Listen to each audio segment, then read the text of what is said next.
Hello, everyone. My name is Joni Smith. I am an early childhood special education teacher with Fairfax County Public Schools.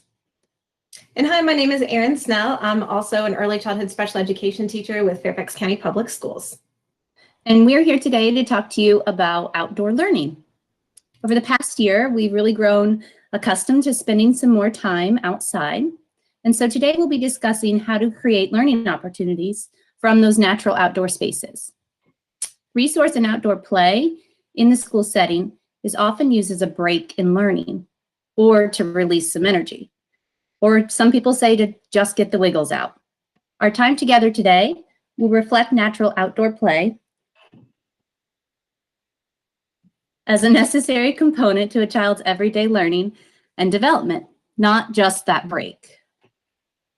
For our presentation today, please have a piece of paper and pencil prepared to support collecting ideas and some reflection. You'll also need a smartphone or device that you can use to scan QR codes for additional resources. We'll prompt you when you need to use the QR codes or when you need to write something down.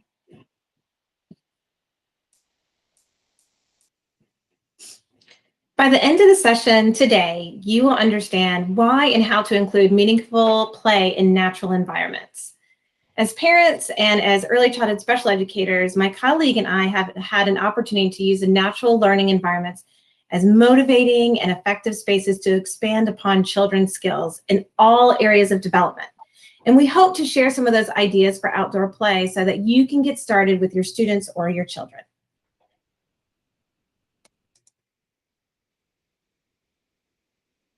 Let's start with a look at the research on learning and growth in the outdoors. This list on the slide includes many reasons for using outdoor spaces as learning environments.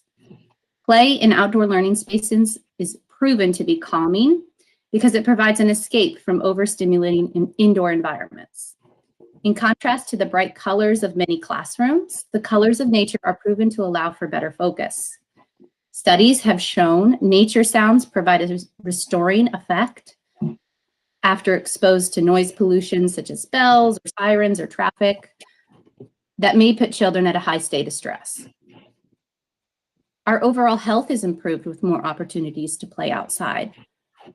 Improvements in self-regulation, physical fitness, and self-confidence are also noted in this research.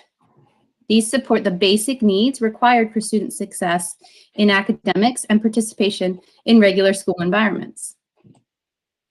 Take a moment now and consider this list of benefits and maybe some of your own reasons you are joining us today. Why would you like to incorporate more outdoor learning time in your daily schedule? Pause your video now and restart when you've reconsidered your reasons. Now that you've considered some reasons for incorporating more outdoor learning, we're going to take a look at some specific areas of development and some specific activities that you can use to promote that area of development while engaging with your children or students outdoors. The first area of development that we're going to explore for outdoor learning is gross motor. And this includes large motor muscles needed to run and jump and move. And in the years from ages 3 to 12, a child undergoes the greatest amount of physical growth that they will through their entire lives. Outdoor natural play fulfills the basic need of movement necessary for growth and motor development. Much more than flat playgrounds that we have, natural play spaces provide the opportunity for children not only to build strength and balance and endurance, but also learn to regulate those skills as they navigate a more unpredictable environment. Frequent play in natural environment encourages good core strength, the basis for coordination, and smooth motor movements in limbs and the rest of the body. Follow your child's lead as they take risks with climbing, running, and lifting. They will create their own play ideas when given the space and support. Play along as you help them keep safe. So some ideas you might want to try is playing on uneven surfaces and climbing opportunities, such as climbing trees or rocks or over fallen trees. And I know as a parent and as a caregiver, I have to hold my breath because I get so anxious when they're jumping from boulders or climbing trees. However, this is healthy risk-taking and gives your child an opportunity to build self-confidence, physical strength, endurance, and for their body to get a sense of the space that they're in. Early experiences with this type of gross motor movement create stronger, well-balanced bodies that are less prone to accidents and clumsiness later on. So considering ways that you can help your child be safe during these activities and feel safe to take risks. Seek some wide open spaces that allow for lots of movement and encourage creativity. Look for large fields to run through with lots of grass. Find a stream to wade in or dig in some sand at the beach. Climb and roll down hills. Mix up those wide spaces and visit different places so you can expand your sensory experiences. Allow for natural materials to become their toys, like the leaves that you find outside, sticks and rocks and pine cones. And then we always want to make sure we're doing heavy work. Heavy work is great for those big muscles. So activities such as moving or turning over rocks and logs, crawling on hands and knees are great heavy work that builds your core muscles and your upper body. And early experiences that include heavy work are great for developing their sense of space and that core again. These are really helpful later on when they're attending schools and they have to sit in a chair at a desk or at circle or on the floor. So you're helping build all those muscles that they need to be the students in the classroom when they go to school. Natural outdoor play can also enhance development and coordination and endurance in the body's smaller muscles, like the muscles in our hands. Interaction with small objects and resistance build fine motor strength. The more practice children get with grasping and manipulating objects, the greater hand strength and coordination they'll develop. Strong fine motor coordination naturally leads to an easier time with things like writing or playing the piano. Fine motor activities that build hand strength and control include digging in dirt and sand, picking up sticks, writing with chalk, picking up any small items like acorns and putting them in a bucket. We also love fine motor outdoor activities because picking up small items to use in play encourages so much imagination. There's so many endless possibilities that a stick can become. It can be a wand, a sword, a microphone, a pencil. Follow their lead with whatever they choose to make of their natural item and add to their ideas as you interact with your child. Art is another fine motor activity that you can have outside in nature. Nature art is done with minimal materials that you bring from indoors, but gathering more natural material outdoors. Aside from support finding materials, keep these art activities open-ended and allow your child to create whatever they want. The process of problem solving involved in art is much more valuable than what comes as a finished product. Open-ended art activities will also allow your child to be engaged for much longer periods of time. So think of some ways that you can incorporate nature into art outdoors.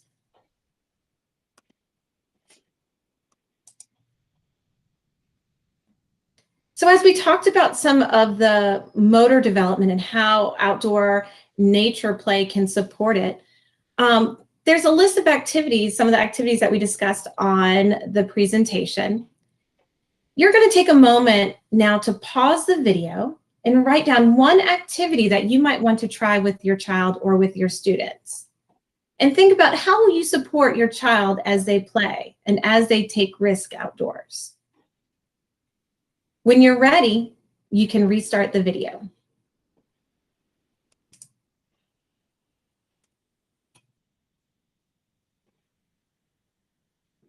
Now that you have an idea of some motor activities you want to incorporate, we're going to move on to the area of development of social emotional skills. The most vital skills for school success are social emotional skills. Skills like emotional regulation, cooperation with peers, interacting with groups. Outdoor free play has a major role in playing and teaching these skills. Scientific and anecdotal research suggests that many anxiety disorders, behavioral challenges, and sensory sensitivities can be prevented or lessened with more active free play outdoors. The physical outdoor space and exploration reduces stress and anxiety, which can be a significant barrier to learning or success in social exchanges. Teaching social emotional skills in the outdoors includes both opportunities for quiet spaces, for solo activities, and opportunities for cooperative activities. Quiet spaces in the naturally calming outdoors, such as a lean-to, seen here, can help support regulation and can be created using blankets, tents. You might offer a quiet meal in a quiet space or offer to read a book. Next, we're going to look at some social and cooperative activities that really help support those social emotional skills.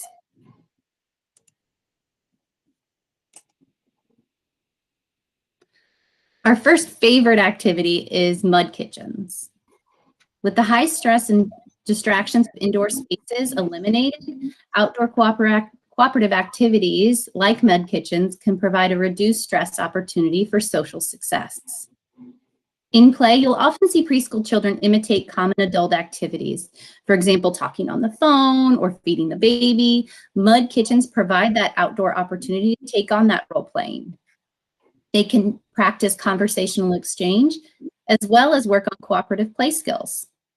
To set up a mud kitchen, you just need a flat surface and some old unwanted kitchen materials such as Tupperware, old pots and pans, wooden spoons.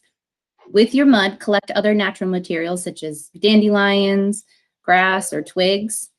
Allow your child to lead the play, and you can join in by modeling some simple actions such as mixing, stirring, pouring, or you could also present opportunities for problem solving. Like, what can we use to make a pie? Or how can we share this with everyone? A bonus note on mud kitchens is that playing in mud and dirt actually helps to build your child's immune system.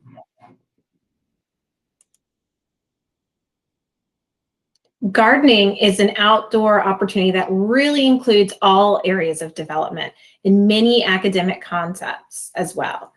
As you can see, it really does promote problem-solving skills, conversational skills, cooperative work skills, and sense of self and pride, as well as scientific reasoning and observational skills.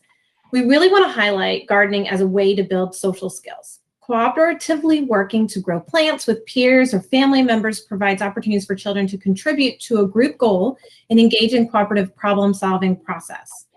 On this slide, you'll see that we have two resources that can provide some guidance on getting started with gardening with your child or with your students. And we want to give you an opportunity to explore some different resources. You can pause the video and use your smartphone, turn on the camera, and if you hover the camera on top of the QR code or that image, that black and white image, it will prompt you to open up a website. And we encourage you to go ahead and open up these websites and save them to explore. They have many great ideas on how to get started with gardening.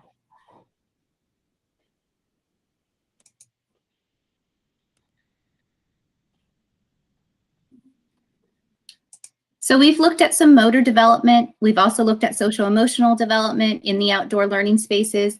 The next thing we're going to look at is communication. Children are naturally curious about their surroundings and natural environments. This motivation to explore provides us as caregivers with so many opportunities to develop and use language to accompany their play. Communication can be built into everything, and we're going to share 3 opportunities in which it's easy to build and you can do repeatedly. In each of these opportunities, you'll want to remember these 3 strategies. The first is to narrate your actions and the child's actions. So this might look like, I'm looking up in the trees to see what I can find, or you are digging a big hole. The next is to use descriptive language. This might sound like, wow, I see so many colors, red, orange, and yellow, or the leaves are so crunchy when we walk on them. And the next is to ask open-ended questions. Something like, I wonder what we'll see on our nature walk, or how do you think the animals stay warm? Pause the video now and review some of those examples before we talk about different activities.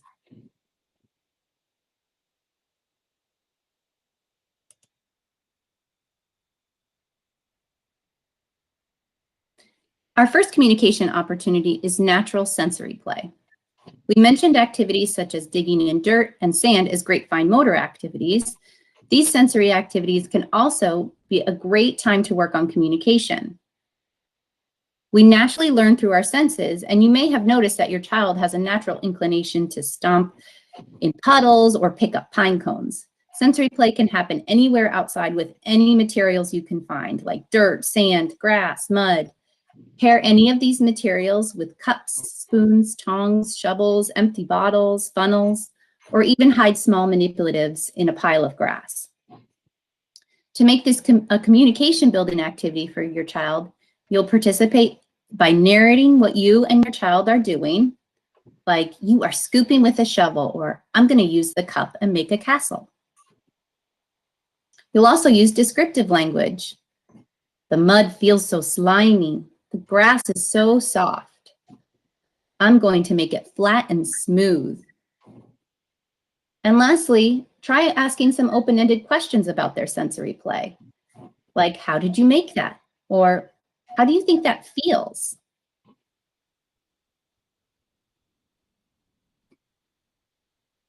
Nature walks and scavenger hunts are a great, rich opportunity to work on language development.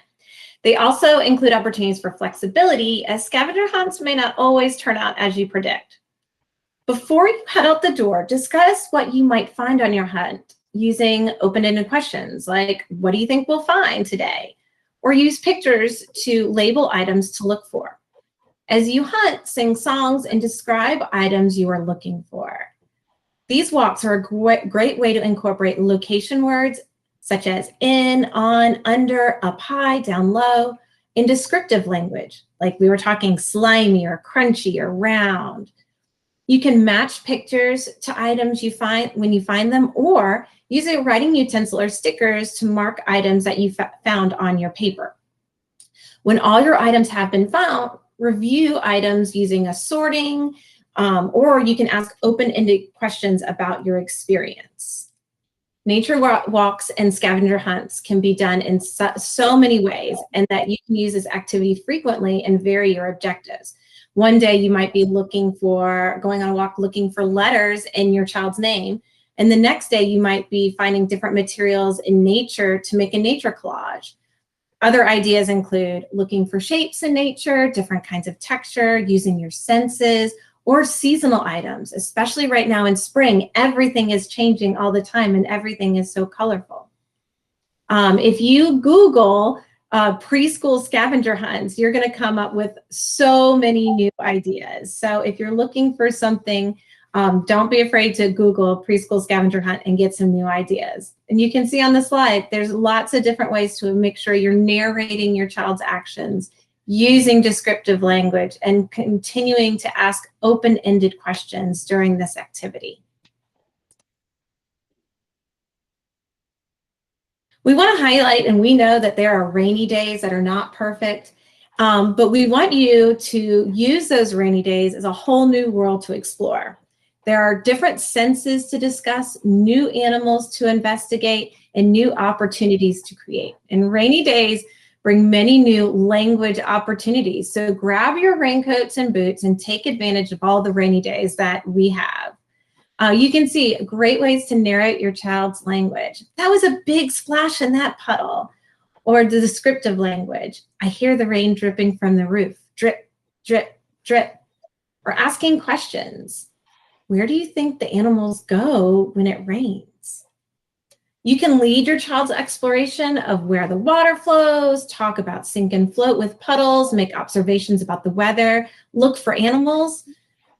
Be sure that you're focusing on that communication and taking advantage of this great opportunity when it is a rainy day.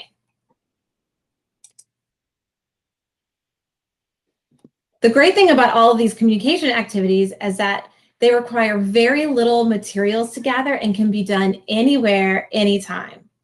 Think about the natural sensory play experiences, the scavenger hunt, and the rainy day activities we were just talking about. Take a moment and pause the video and think about which activity you would like to try with your child. What is one narration you would like to try during that activity? And write that down. What is one descriptive phrase you would like to try to use? And think of an open-ended question you would like to try.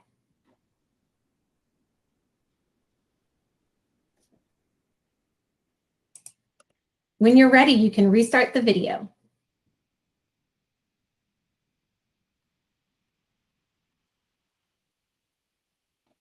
We'll now move on to looking at some cognitive and academic skills that you can incorporate in outdoor learning. Cognitive skills such as memory, analyzing, comparing, understanding cause and effect are all learned through real-life experiences. Children learn best through hands-on, meaningful play. Outdoor play can provide young children with the enriching cognitive experiences to build these skills from an early age. A strong sensory integration from natural play spaces and materials allows for a higher incidence of learning. We have highlighted some activities and ideas for learning some cognitive and academic concepts as you and your child engage with the outdoors. Remember to follow your child's lead to make it the most meaningful to them.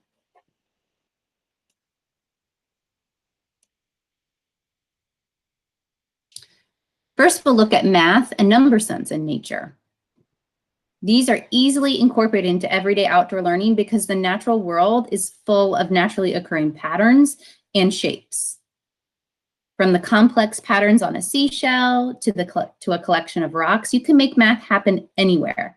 When on a walk, try to identify some naturally occurring patterns by looking closely at tree bark or leaves, or simply explore the shapes of rocks. I love to find rocks of various shapes and sizes and then trace them and have my students match them. A collection of natural materials such as sticks and flowers can provide exciting opportunities for practice with counting and sorting. You can collect some items in a bucket. Remember that great fine motor activity of where we're picking up small things and collecting them, and then practice counting them with one-to-one correspondence. Or you can try sorting them by size or color or shape. You can draw squares or circles with chalk and ask your child to put one stick in each square. This is an example of using one-to-one correspondence.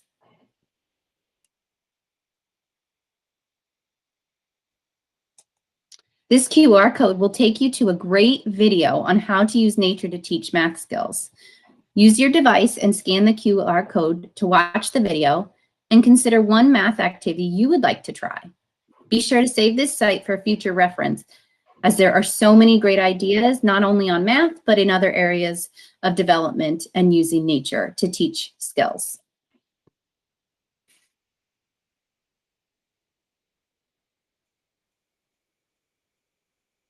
Preschoolers are often interested in activities that encourage letter and number formation and meaningful writing and drawing activities.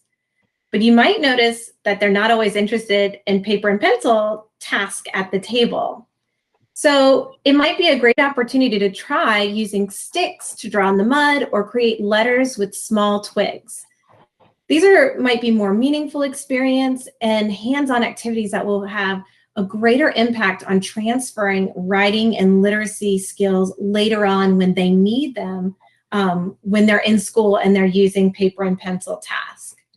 Writing and literacy happen in nature in so many fun ways. And you'll see these are some great ideas. Again, using sticks for writing in the mud or the gravel or in the snow. Use water and paintbrushes to write on the sidewalk. Form letters using any kind of materials, twigs or rocks or any objects found in nature. Draw a letter with chalk and place natural materials following the line just to cover it and recreate that shape. You might bring a notebook and encourage a little bit of paper pencil and see what they can draw, what they find in nature. Trace shadows on the sidewalk with chalk and add natural materials to make face and clothes. So many great opportunities to build upon writing and literacy skills in nature. And finally, for cognition and academic concepts, we have having fun on a hill. And the hills provide us with so many opportunities to learn the basics of physics. Some of the most meaningful and fun activities can be found on a hill. And we know when children see a hill, their automatic inclination is to run up it and then roll down it. So we're going to take advantage of that and learn some physics. Some of the activities you could try are just rolling items down a hill. You can make predictions and compare results of what actually happened. Go back to those open-ended questions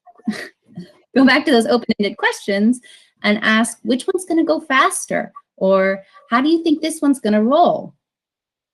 Collect items of different shapes. You can match items to 2D pictures of shapes and ask which shape will roll down the hill fastest. You can then sort these items of which ones rolled and which ones did not roll. A fun activity might be to add ramps to a hill just by using wood planks, or if you've got car tracks at home, add those to the hill. How does it change the way the item moves?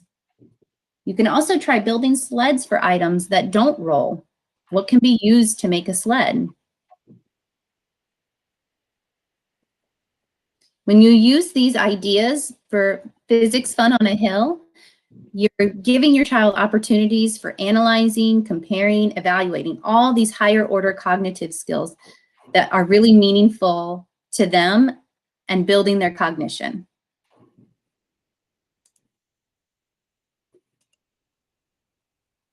We have learned many ways to incorporate developmental activities into free outdoor play. This resource with this QR code is an all-encompassing resource with ideas that span many areas of development. Please pause your video now to check out the resource and decide on an activity you'd like to try. Be sure to save this site as a resource to use.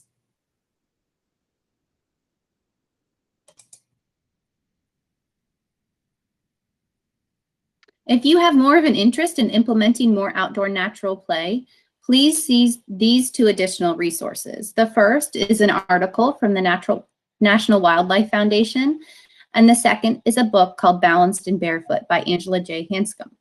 We used a lot of the information for this presentation from these two resources, and there's a lot more on there. So we encourage you to check them out if this is something that interests you. Go ahead and pause your video and use your device to scan the QR codes and save these two resources.